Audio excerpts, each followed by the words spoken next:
Hi, everyone, and welcome to another episode of Witch Hunt. I'm Josh Hutchinson. And I'm Sarah Jack. Today we have a very special episode for you.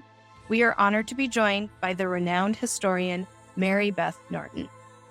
Mary Beth Norton is an expert in early American history and has made significant contributions to our understanding of the Salem Witch Trials. Her groundbreaking book, In the Devil's Snare, focuses on the accusers rather than the accused. In today's episode, we will dive deep into Mary Beth's research, explore the impact of frontier warfare on the witch trials, and discuss the fascinating dynamics of the accusations. Plus, we'll hear about her experiences teaching about Salem at Cornell University and the research done by her students. So get ready for an enlightening and thought-provoking conversation. Let's welcome Mary Beth Norton to the Witch Hunt podcast. Welcome to Witch Hunt, Mary Beth Norton. Hi, everybody. Hi, Josh. It's good to see you. Hi, Sarah. Good to see you, too. We have a very special guest today, Mary Beth Norton. Thank you for joining us for this special talk. What would you like us to know about your interests and contributions to history research? Well, I focus on the early American period, which I define as anything before 1800. And I've written books on a number of topics that cover American material before 1800. I don't really deal with Native American material except as they coincide with or conflict with European settlement. So I don't do Native American stuff, but I do just about anything else. And I like to focus particularly on gender and women, which is what led me to Salem. Right. And you wrote this wonderful book about the Salem Witch Trials, In the Devil's Snare. Why do you think that has resonated so strongly with readers? I think one of the things I did was something very different from what most people have done about Salem witchcraft. Most of the books about Salem witchcraft define themselves as studies of the law or studies of the way accused women, who accused women are or why they're accused. I got interested in not so much the accused, which a lot of people had worked on, but the accusers, because the accusers, after all, are the people who are starting everything off. It's true they're picking the accused, but they have the motivation, and the accused are simply responding to them. And so I thought I wanted to focus on the accusers and the judges, and I did. And I think that just led to a very different way of thinking and looking at the Salem witch trials than other people have done. And it also led me away from the courtroom, although the courtroom is an important part of everything. But one of the questions I was particularly interested in had to do with a previous book I had done, which is called Founding Mothers and Fathers. That's a study of society in 17th century North America, comparing New England and the Chesapeake based on legal records. And one of the things I learned from that study of legal records was that when young women made accusations in court, they usually were not believed. And so what was interesting to me about Salem witchcraft is that there are young women who are making accusations and they are believed. So that the question that I wanted to answer was why? Why did people in 1692 believe these accusations from these young women? And I discovered that, in fact, among other things, there are older women who also make accusations. And so we're wrong to think about the hysterical girls or something like that. In fact, a lot of the things I argue in the book have to do with the fact that older people, both men and women, then support the young women in their accusations. And that if you look at the timing carefully, it's often not until the older people weigh in that the courts actually pay a lot of attention to the younger accusers. So I was very interested in the dynamics of everything in a way that other people have not been. I think that's why, to answer your question, why my work has resonated with others. And in particular, also the fact that I really developed the context of the Indian War, which I think is absolutely crucial. I should say that I didn't start out to write about the Indian War. It emerged from the documents as I found more and more references in the materials, not just in the legal records, but in the correspondence to the Indian Wars on the northern frontier. And that work has definitely resonated with me. That was the first book about the Salem witch trials that I read, and Mm. that got me started on this current trajectory into learning more about witch hunts. And your focus on the accusers, I thought, was so great because they're the ones you need to understand to know why it happened. Right. And why did those adults believe the children? Why did the other adults believe the afflicted adults? And then the influence of the Native American warfare on the frontier has really reshaped my thinking about the Salem witch trials. I'm glad to hear that. Yeah. Yeah, it really made an impact on me, definitely. I really love how those who cherish your book, the conversations that I see online about the material is always so enriching. So it's just really apparent, it's not just a book we have in our hand or a title that's out there to purchase. There's conversation about it. And it's just I'm such an glad to hear that important because I don't know anything about that. So, but that's good to know too, that people are not out there criticizing it. Yeah. Right. I have a Facebook page for Salem Witch Trials information, and I share your book, and it gets so much positive feedback. Right. I don't do Facebook. I'm not on Facebook. If anybody's looked for me on Facebook, you don't find me. So I just don't want to be involved with Mike Zuckerberg. Yeah, Yeah. yeah. Might be good not to be on there. So your curiosity led to lots of new information, and that probably really impacted your ongoing research. How the dynamic of how you did your next project. Yeah, sure. I mean, the book that I published in 2020, 1774, The Long Year of Revolution, is also organized chronologically, and that's in part because of what I learned from organizing the Salem records chronologically. That turned out to be so crucial. I mean, I remember when I first started working on Salem witchcraft, and I would tell my friends in early American history that I was doing this, and they would say, "What? Why are you doing that? Everything has been discovered already." And then I would make a point about the chronology, and then they would be astonished, and they would say, "Oh my God, nobody ever thought of that." For example, the fact that a lot of accusations came on Mondays. Guess what? After people heard Samuel Parris's Sunday sermons, and nobody'd ever put the dates up against an actual physical calendar.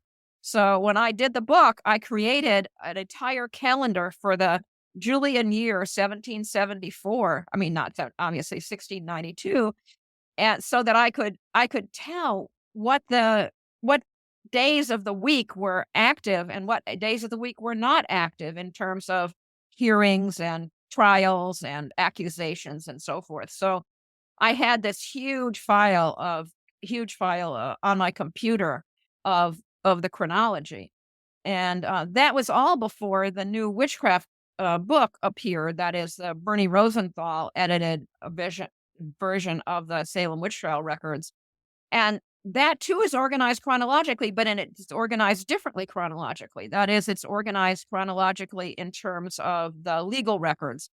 What the legal chronology is, what I was trying to do was to create a chronology of when things actually happened rather than when they turned up in court. So it would have been a great help to me if the Rosenthal edition had been ready when I was working on my book, but it wasn't. I had to use the old records edited by Boyer and Nissenbaum, and basically derived from the WPA transcripts of the 1930s, which had a variety of errors in them, as I discovered when I compared them against the original manuscripts. Hmm. So my book has weird footnotes, for today, because a lot of them are to the older edition of Boyer and Nissenbaum's edition of records. They're also a lot related to the original documents that I saw, either in Salem or other places, some at the Mass Historical Society in Boston and so forth, where I discovered, by the way, apparently the person who transcribed the records that have ended up in the Mass Historical Society never turned the pages over. So what you get is one side of the transcript. You don't get what's on the other side, which is often the docket, which often tells you a lot, but it's more than the docket on occasion. There are notes and things on the other side of the pages that are not in the transcripts that appear in the Boyer and Nissenbaum edition. So you have to go, or I had to go look at the originals at the Mass Historical Society to see those, although I didn't realize that those were missing until I went to the Mass Historical Society to check the availability of the transcripts, and then realized, oh my God, there's all this stuff that is not published. But they're all now in the Rosenthal edition. I mean, the records of the Salem witch hunt are really good. It's really good. It's very comprehensive. I think one thing has turned up since it was published in 2009. So it's very, very good. And I can say that because I was not one of the editors. I was only a consultant. I was not deeply involved in the project at all. And I happen to have that sitting right here beside me. Oh, that's a good thing to have sitting right there. It's very comprehensive. Look how thick Yes, it is. It's very good. And actually, when it became available, my students made great use of it. Yes. Imagine that was very important for them to have those new transcripts rather than having to look at images to understand. I had when I first started teaching about Salem witchcraft, I had to spend a couple of weeks teaching the kids how to read 17th century handwriting, because I didn't want them to rely wholly on the inadequate WPA transcripts that ended up in the Boyer and Nissenbaum edition. We have Cornell has a requirement for students to take seminars, at least 2 during the course of their undergraduate careers, and these would be small seminars. I started off teaching about Salem witchcraft actually in a wider kind of a topic called Witchcraft in Early Modern England and America, and that was for a senior seminar.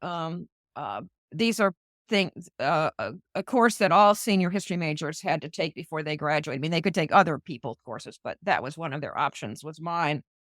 But then Cornell added a lower level seminar to a freshman sophomore seminar. And so later on, what I did was freshman sophomore seminars. I did not do the senior level seminar, although some seniors took it, but it was really aimed at a lower level. And I should say that I started the Witchcraft in Early Modern England and America seminar specifically because I was going to write about Salem witchcraft, and I wanted to get my hands on and understand the literature very well. And this is something that professors often do. If you're going to write on a topic, one of the ways to prepare yourself to do that is to teach a class in it. There's nothing like having to explain something to other people to make sure you understand it yourself.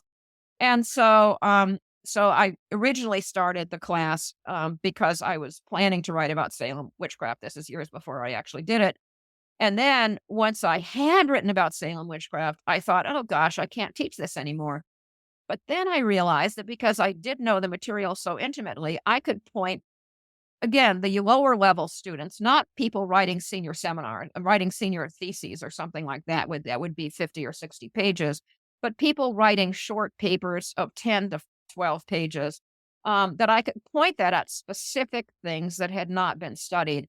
And that worked out really, really well because my students turned out wonderful research, really fabulous. I became so proud of them, and arranged eventually to post them at the online on the Salem Witchcraft the Cornell's Witchcraft Collection website.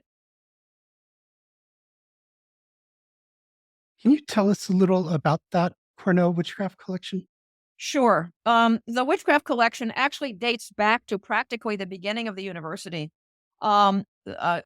It's very interesting. The founders of the university, the university is founded in 1865, and they're very interested in intellectual history, and they're very interested in the Enlightenment, and they're very interested in the unenlightenment, that is, witchcraft. They they chose to focus on witchcraft documents from Europe, specifically because they wanted to show what the world, what superstition was like before the Enlightenment. So Cornell has actually 3 major documents collections that were started with the very beginning of the university. One is the witchcraft collection. One of the early members of the faculty was sent to Europe specifically to purchase as many witchcraft documents as he could. And he did. He purchased a hell of a lot of them in books, too.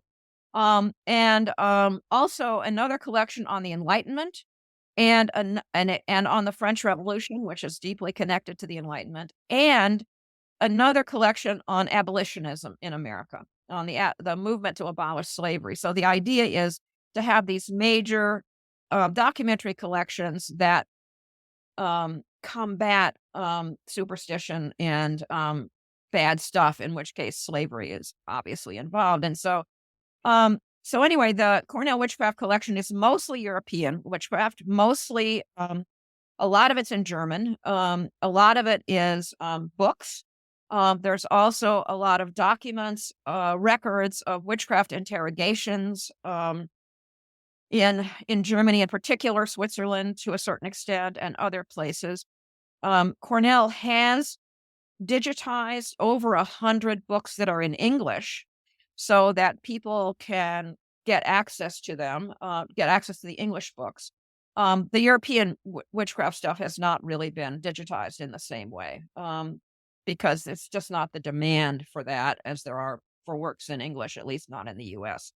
So, but people can come to Cornell and work in the rare and manuscript room on the witchcraft collection.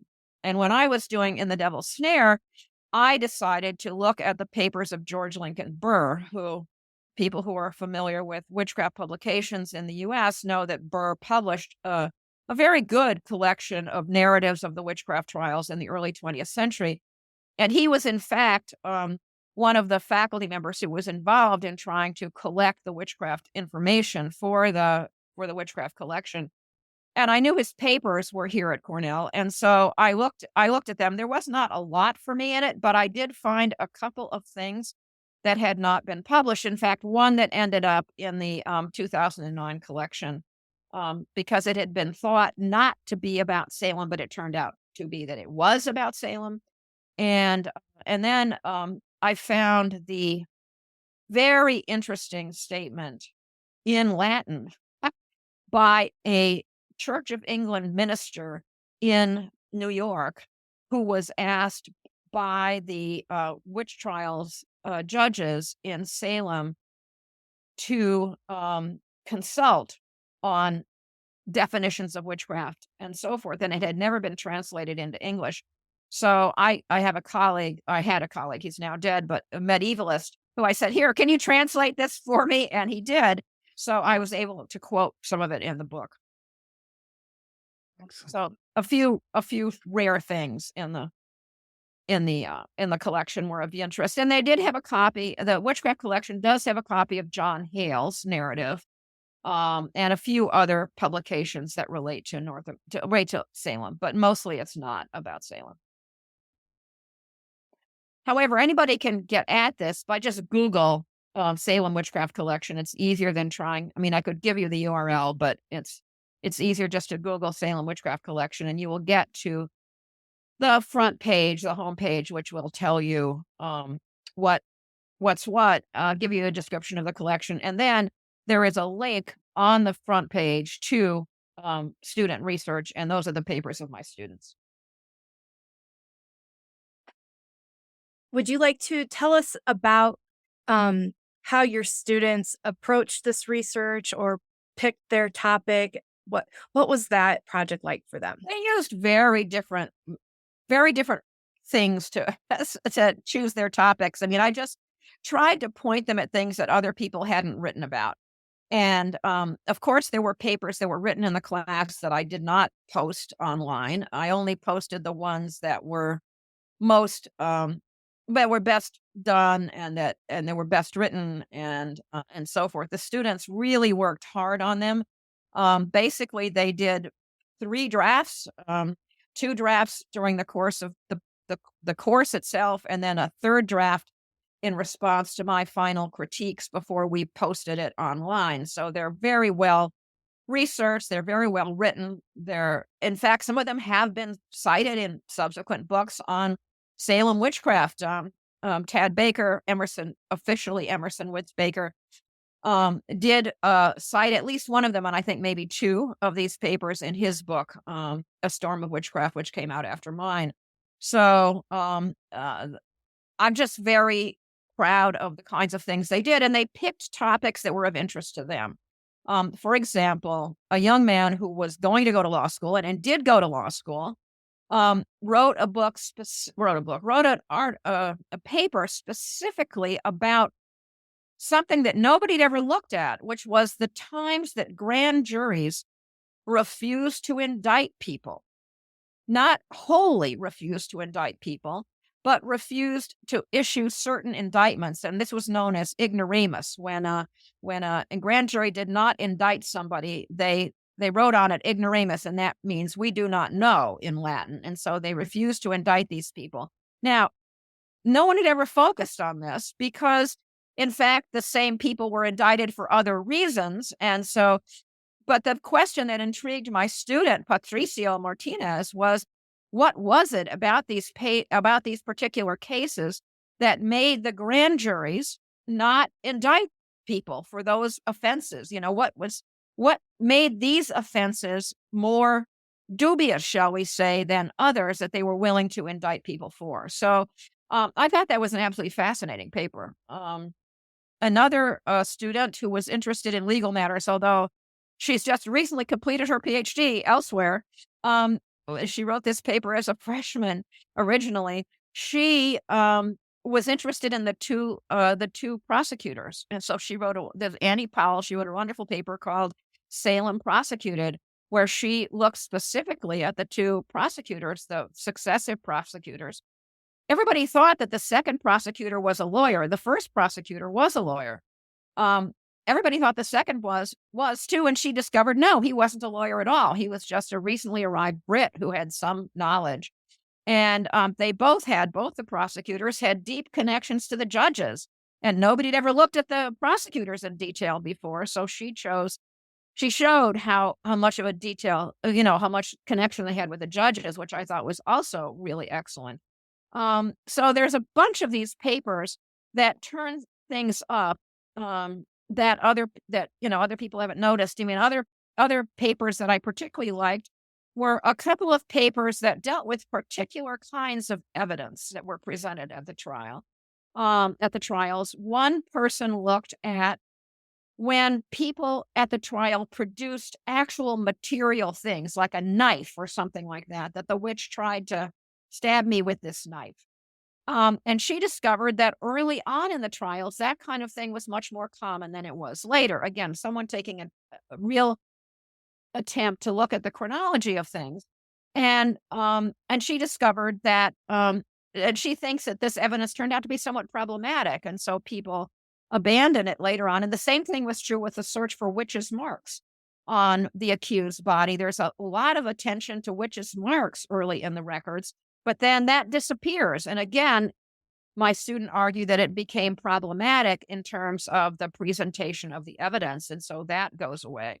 And again, people hadn't really looked at the trials chronologically. And another student, what I like, used the new edition, which identifies the handwriting to track specifically the role of Samuel Parris as a recorder in the trials. So that was something that was made available because of the new edition. So some of them made it, some of these were before the new edition, others made very explicit, attention and to the new edition. And that was great. Although most of the students who took the course were either history majors or American studies majors or feminist gender and sexuality studies majors, because for all of them, the course could fulfill a requirement. Not everyone came from those groups. I had a witch descendant in the class, Dave Esty, who was a descendant of Mary Easty. And we call her Eastie, but he said the family's always pronounced it Esty. And one of the more interesting and unusual students I had was Joe Featherly, who was a student in plant pathology, who was interested in the ergot hypothesis. And so he, in his paper, investigated the ergot hypothesis. And as I say in the introduction to these papers, I think he makes a better case for ergot than anybody else I've ever seen, read online or in print, even though I still am very skeptical. But I thought it was more persuasive than others. And it was because of his background as a major in plant pathology. He was a senior when he took the course. So I thought that was really interesting.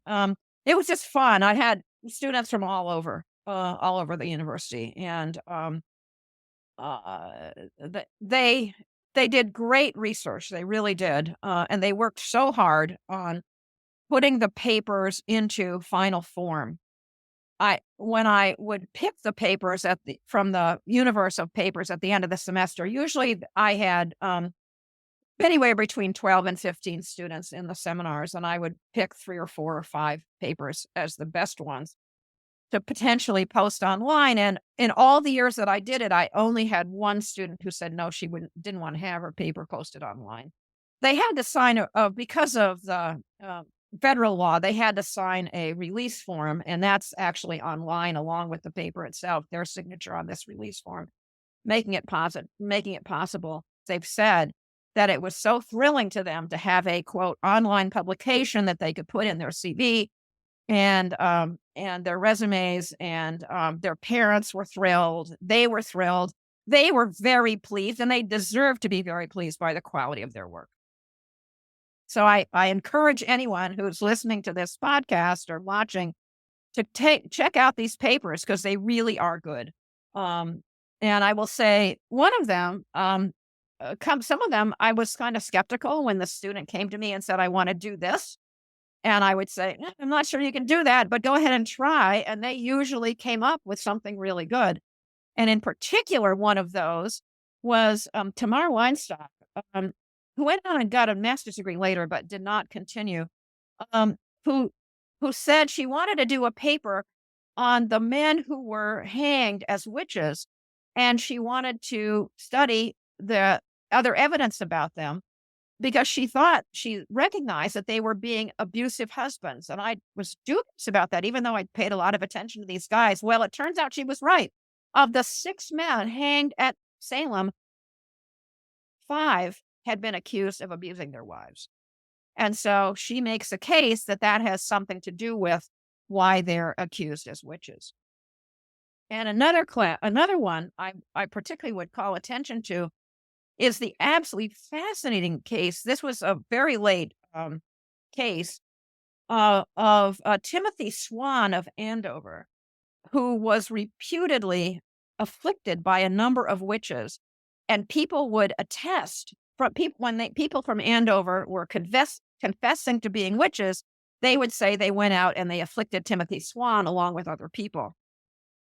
But Timothy Swan never actually testified. He never actually said, I was afflicted by witches. It was all these other people who said they were afflicting Timothy Swan, or said that other people were afflicting Timothy Swan. So my student really wanted to know why this was, and he discovered that Timothy Swan was thought to be a rapist.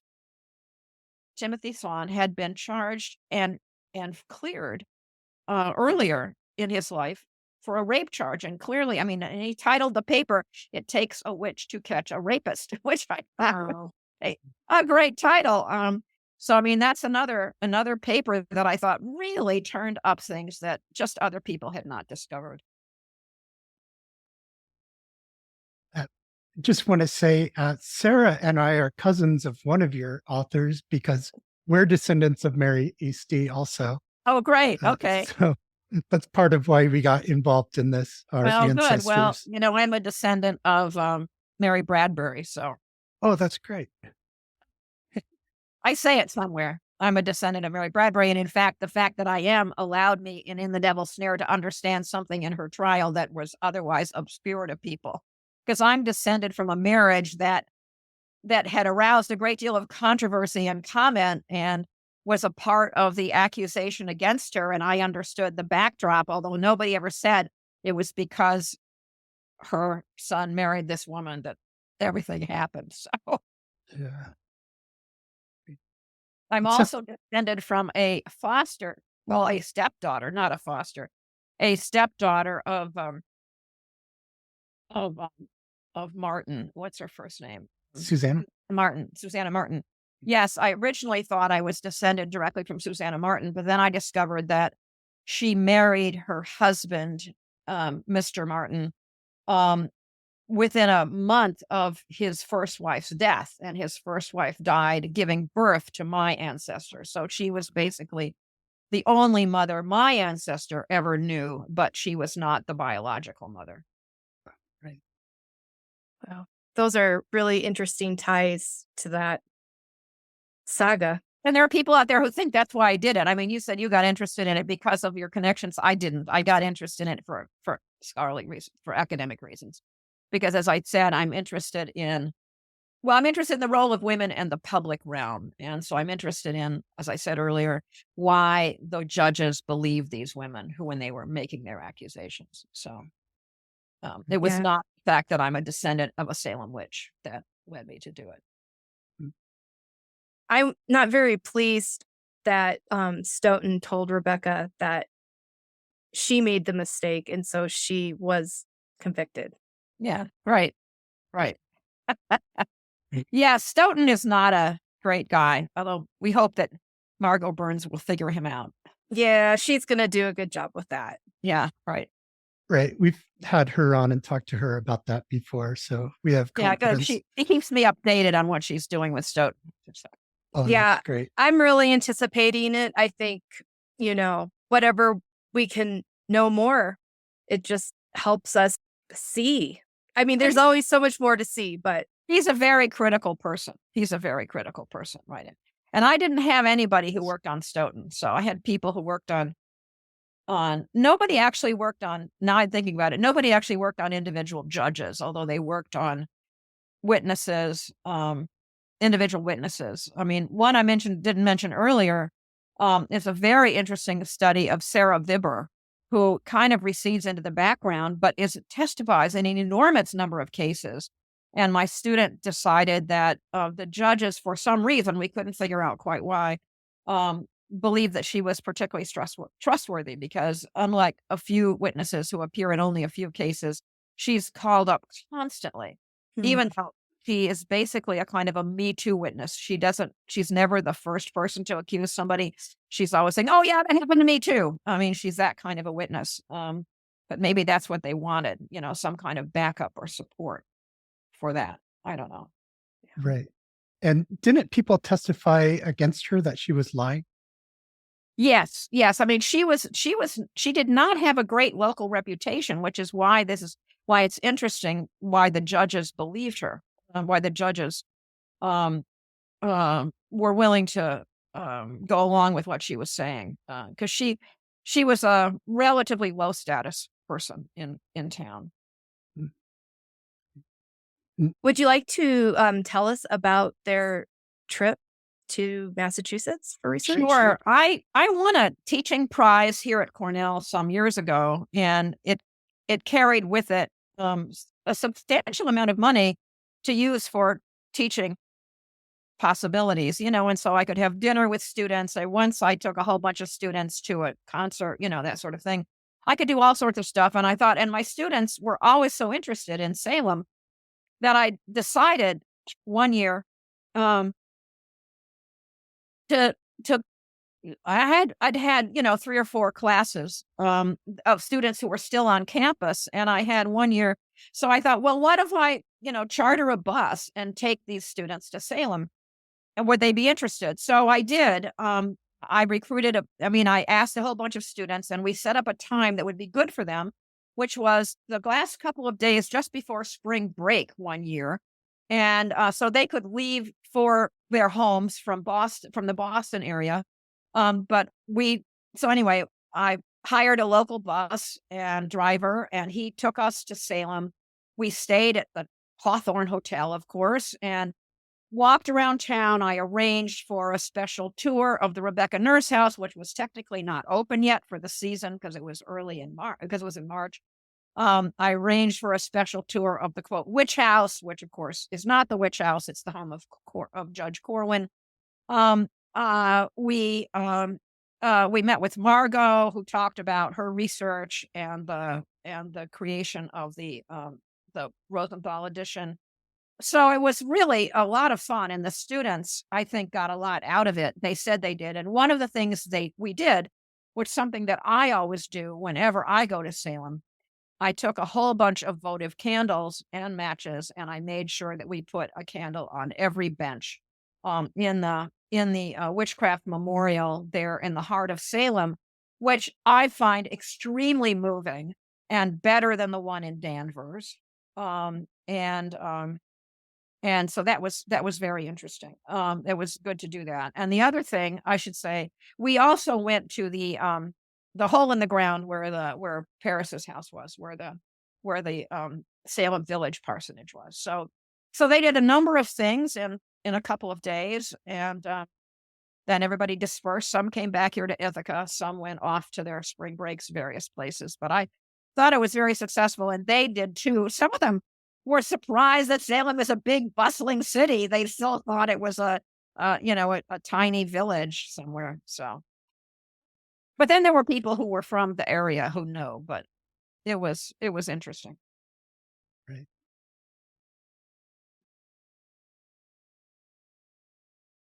I thought it was a big success. That's wonderful. And I was glad that the university had allowed me to use the money that way. I mean, it was the perfect use of some of the money that I was given for that prize.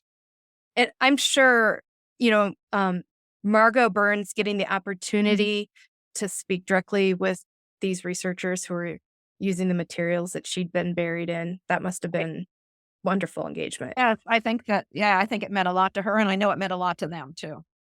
Yeah, we have to set up an ergot debate between Margot and your student.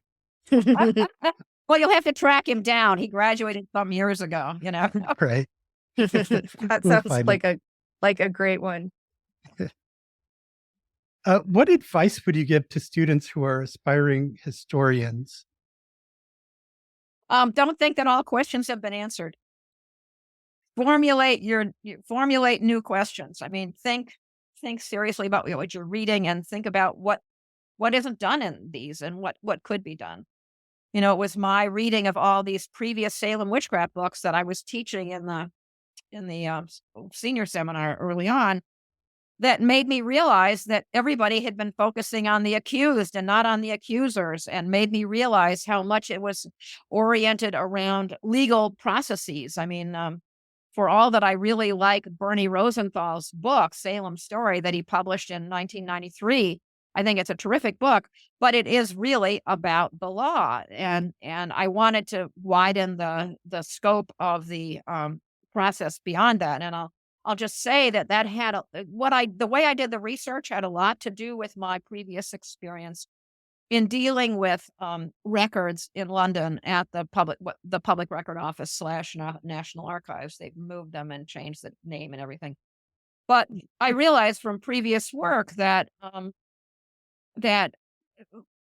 ordinary people wrote to the British government, wrote to British government ministers to try to curry favor, to give inside information about something. And so these were not just official documents, they were random letters in some cases from merchants or other people.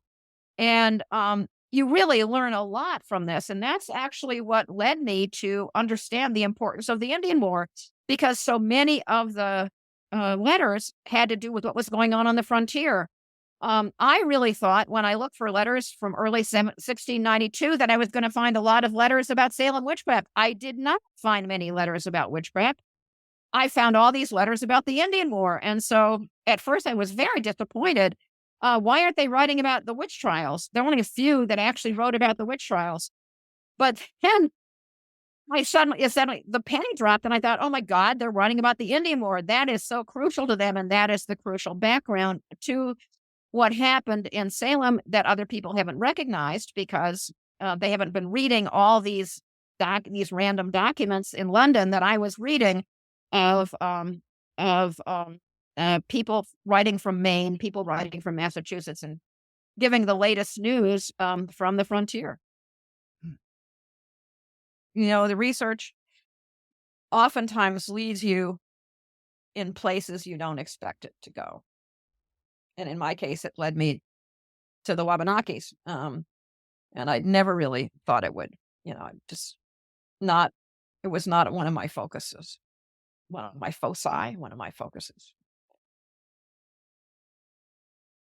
Is there anything else you would like to share? One thing I would say is that people look at I think I already mentioned that when I did write an article in the online journal commonplace.org about the class, but those links don't exist anymore. They're broken, so you can't follow those. So don't try. Right. Commonplace.org exists, but they changed the system. So it's gone. The way things go on the internet. Yeah. So. Well, we'll have the working links that you shared with us in the show notes for everybody to follow. Okay, good. So we'll have links to the witchcraft collection and so forth. Okay, good. Yeah. And actually you can find all the papers there connected to, they're all there's a link to student research on the homepage of the witchcraft collection. And I don't know how often people do access them, but I know that, as I said, some of them have been cited. And I thought it was great that they were cited. Yeah. Well, I'm definitely going to read all those. I've used the witchcraft collection before trying to look up the English writers, especially about witchcraft, that the early ministers and magistrates in New England would have read.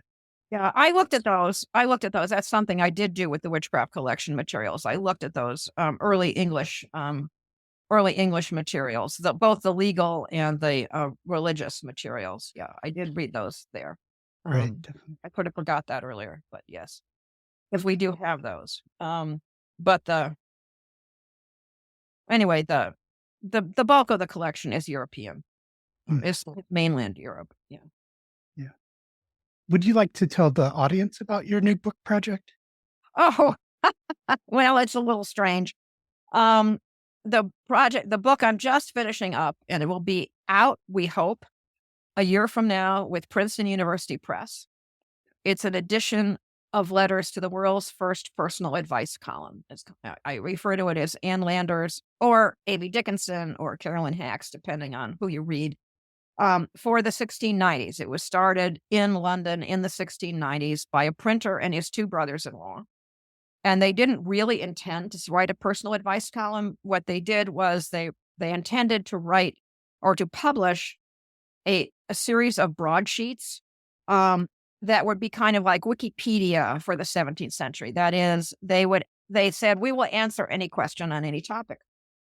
And so people wrote in with many, many questions on many, many topics. A lot of them religious, a lot of them historical, mathematical, scientific, you name it. Not political. They would not answer political questions. It was a fraught period politically, so they knew enough not to deal with politics.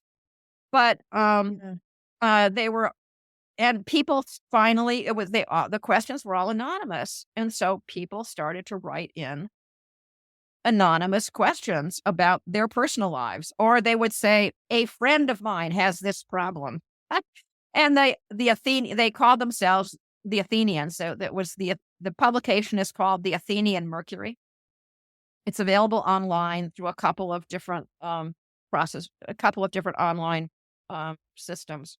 And there are print copies available various places, not a lot, but some. And so the Athenians described themselves as a group of experts, but it was actually the printer and his two brothers-in-law. And they answered probably about 20 questions a week. They published two broadsheets a week, two-sided, each of them two-sided. Each two-sided broadsheet would have 8 to 12 questions, and so maybe 20 or so for the week. And people started asking these personal questions. And they started answering them. And originally they were really only aimed at an audience of men. But after 6 weeks, a woman wrote in and said, "Will you answer questions for ladies?" And they said, "Why, yes, we will." It was clear they never really thought of it because they were really aiming their publication at the guys who hung out in coffee houses in London in the 1690s. And because the printer, John Dunton, hung out in coffee houses, so it was clear he understood that men in coffee houses had lots of questions. I mean, the example I use is that these guys hung out in coffee houses. They talked about all kinds of things. We know that. And and so topics would come up and people wouldn't know the answer to the question. And so, like today, we would pull out a smartphone and everybody would Google something and find out the answer to this name we can't remember or this date or something. They didn't have that. So what they did was they could ask these questions, and then the answers would be printed, and then people could look at the past issues and see the answers. And so John Dunton, being very entrepreneurial, after about 20 issues, started to bind these into big books. And he had Mercury women, he called them, who went out and hawked them to the owners of coffee houses and said, "Okay, coffee house owners, people will sit here and read the books and drink more of your coffee." So it lasted for 7 years, this publication. People say it was the longest lasting periodical in 17th century England. I didn't do that myself. The literature people who've thought about it say that. So, but anyway, it was really fun. There's a lot of questions about all kinds of things, like religion, for example. Who did Cain marry? Or did Adam and Eve eat actual apples? Or science questions like what causes smallpox? That was an issue that they were concerned about at the time. That sort of stuff. So there were all those kinds of questions, but I didn't focus on those. I focused on the courtship, marriage, negotiating marriage, those kinds of questions. Because there were lots and lots of marriage negotiations that people wrote about. I think that the readers were, many of them, young. These guys who hung out in coffee houses were pretty much young guys, and they were interested in, getting the best, the wife with the best property and how to organize, how to negotiate a family property settlement, that sort of thing. How to get permission from their parents to marry the person they wanted. It turns out that a lot of parents did not like the people that the young person, male or female, had chosen to marry. So there's lots and lots of letters about parental consent, about complaining about parents. And I'll give you a specific example. One woman wrote in and she said, she's devastated. "My parents will not let me marry the man I love. So how can I deal with this?" She's not asking them, "How can I persuade my parents to let me marry the man I love?" She's asking them, "How can I survive this desolate depression that I'm in because I'm not allowed to marry the man I love?" Well, they give her a whole series of things to do, but the one that I love especially, and I'll end this little conversation with that, is read history, parenthesis, nothing amorous.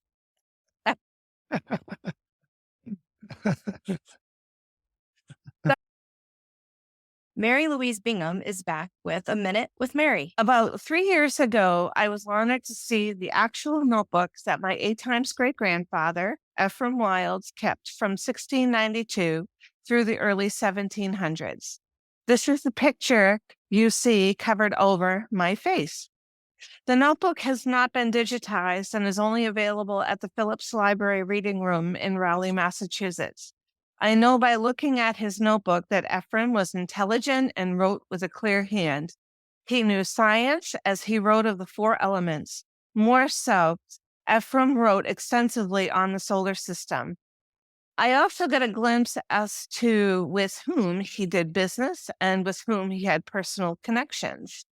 Most important, I got to actually touch my history when I placed my hand on the same book he placed his hand. That experience cannot be easily described. For those of you who are serious about research, do yourself a favor and go look at original documents. Please reach out to Sarah, Josh, or myself if you need help to find the location for any documents you are searching. If we can't locate them, we can put you in touch with someone who can. Thank you.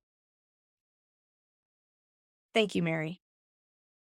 Now here's Sarah with this week's edition of End Witch Hunts News. Thank you for spending this time with us today learning from Dr. Norton and Mary.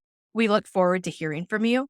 Stick with me for a few more minutes, and I'm going to show you one of the ways that you can support our projects through our nonprofit End Witch Hunts. This is bookshop.org, and End Witch Hunts has a bookshop online here. If you would like to buy today's book or one of our other guests' books from us to help support the operations of our projects, you can go to bookshop.org, and then up here, if you type in /shop/End Witch Hunts, it will bring you to our bookshop. And we have organized an amazing collection of books, and any purchase you make here supports our work. Here is today's book, In the Devil's Snare by Mary Beth Norton under Guests of Witch Hunts. You would just go here, and it is back ordered, but we would still love your support, and we want you to get a hold of this book. This one is on back order, but Records of the Salem Witch Hunt is available. Well, let me show you where that is. We just scroll right down through here. Here is Records of the Salem Witch Hunt. Click on that. You can get a paperback version or a hardcover version. And this purchase supports our nonprofit and your research. You want to have a copy of this at your fingertips. Josh uses this every day. I'm in it regularly. Thank you for letting me show you our bookshop. Have a great week, and we look forward to spending time with you next week. Thank you, Sarah. You're welcome. And thank you for listening to Witch Hunt. Come visit us on YouTube. Have a great today and a beautiful tomorrow.